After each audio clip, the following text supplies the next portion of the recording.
Welcome to Michigan Wanderers. It's about mid-January. Ice is about getting thick where we can walk out on it. Part of the things we did this year was update our gear.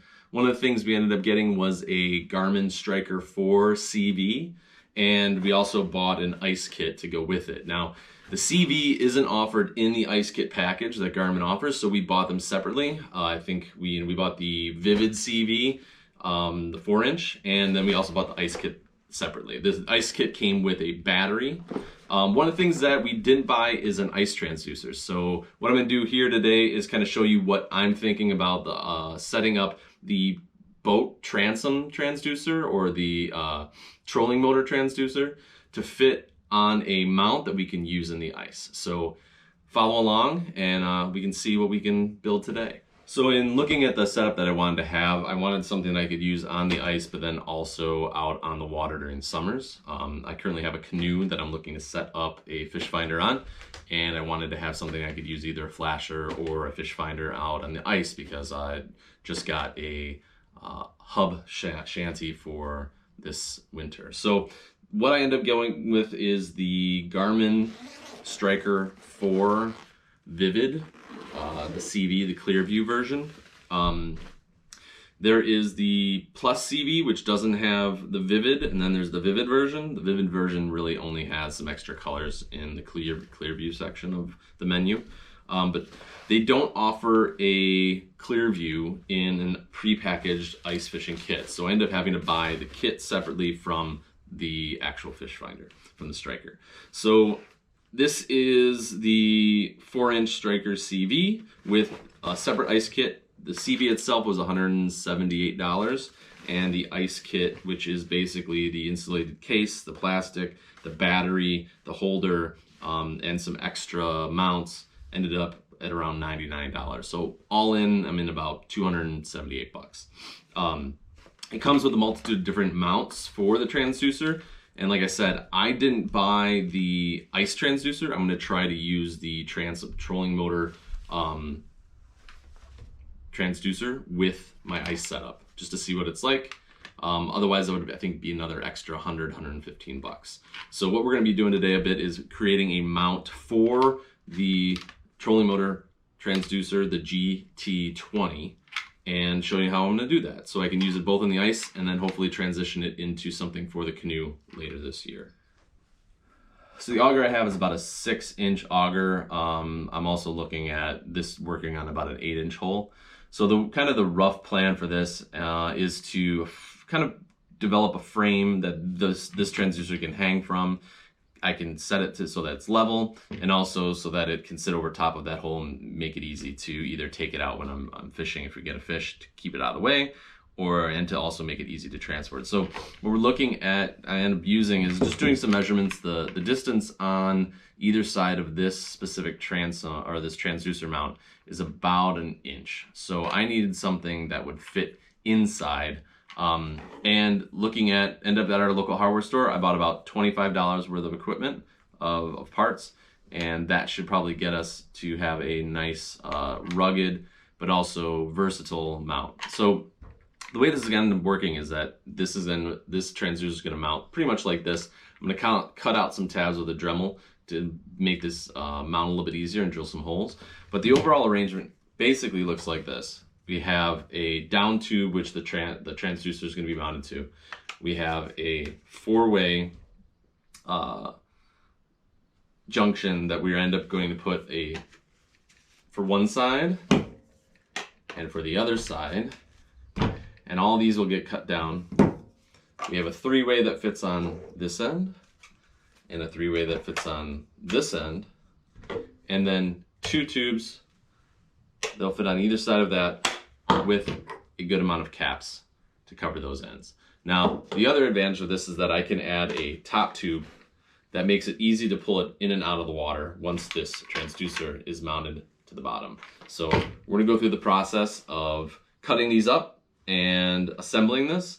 I'm not going to be using any adhesive. The nice thing about that is that I can always adjust and modify this, because in this case, I have a butt end connector, which allows me to, if I have extra ice, I can go even deeper by just transitioning this. Or down the line, when I want to mount this within my canoe, I'm able to take this mount and put it over the edge of the canoe, because these are all basically like Tinker Toys putting this stuff together. And there's a strong enough mount because of the tension that we'll be able to use that. So we'll cut these up and we'll start the assembly. For the down tube, we're gonna do a 6-inch piece. Most of the ice around here doesn't get much more than 4 inches, so it gives us a little bit of 2 inches of play. What that also does is we're gonna have a leftover 4-inch piece that we can always add to that 6-inch if we want to go any deeper. That's what that butt connector is for. So, so I said we got 2 6-inch pieces, we've got 2 4-inch pieces, and we have 4 3-inch pieces. So I'm gonna make those cuts right now.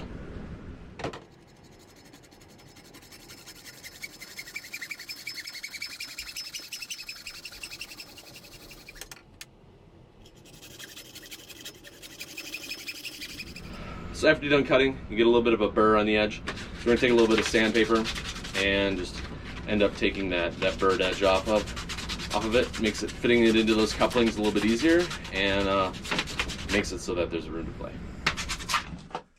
So what we need to do is we need to get it so that the down tube from the mount that we're making will fit over top of this. Now, it does there, but we need some clearance left and right. So what we're going to be doing is using a Dremel with a small cutoff wheel to open this up and allow for the mount setup that we want.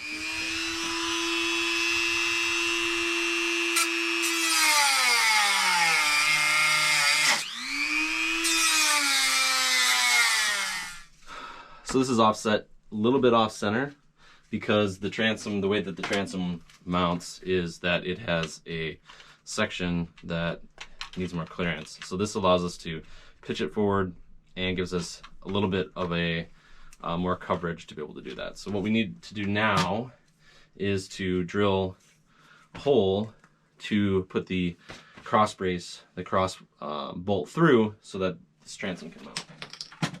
So we've got the 6-inch down tube, we have the transom GT20 mount, and we've drilled the holes in so that mount can be put on, so we can end up putting through the bolt and then attaching with a wing nut, which allows us, depending on the ice conditions, we can then change our angle quite easily because it grips into the grooves that are within the overall transducer itself.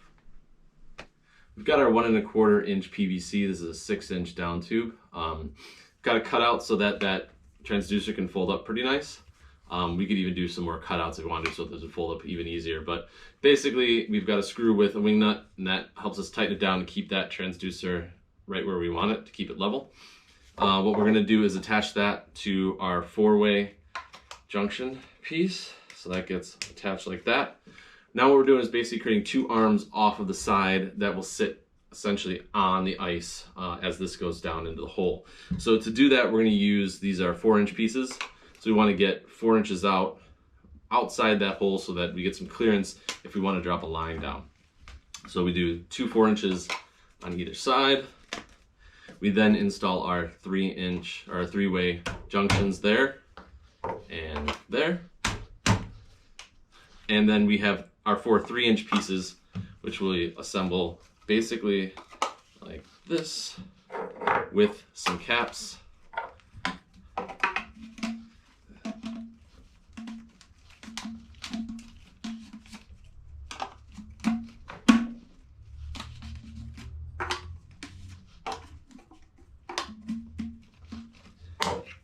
And then on this side, 3-inch, 3-inch with a cap and a cap. Now the other advantage of having this 4-way junction is that you can put another tube on top with another cap. And now this unit, when it's adjusted, sits in that hole. You can bring this up and around. We're gonna do a cutout so this wire ends up going through and getting set just very nice. And this will sit right down in the hole. The advantage of this is that It is thin enough to where it's not going to interact with any other holes if you have drilled on either side.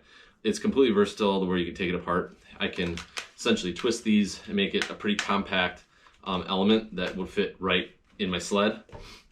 The other advantage of this is that, like I said, is that you can take this apart and use it and extend it depending on the environment. So if we're at a lake with a deeper bit of ice, we can take off the bottom piece, add in another with the junction, and extend our transducer down to an 8-inch depth. And that way this thing can serve for a multitude of different environments. We can also then use this piece with the junction and create a mount for a canoe setup that we end up being able to put next to our boat when we bring it into the summer months. So hopefully it's pretty self-explanatory. Total cost outside of obviously the fish finder and the ice kit. The pieces of the PVC, this is 1 1/4 inch PVC. I got about 4 1-foot pieces, and the other junction pieces along with the caps was about $25. So all in all, not too much money into it. And like I said, it can be used for a multitude of different environments and conditions. So if you have any questions, leave them down in the comments. Otherwise, hope to see you back, and hopefully we'll be doing out some more reviews coming up, some other products that we purchased over the last year. So thanks again, and come back, like and subscribe. Thanks.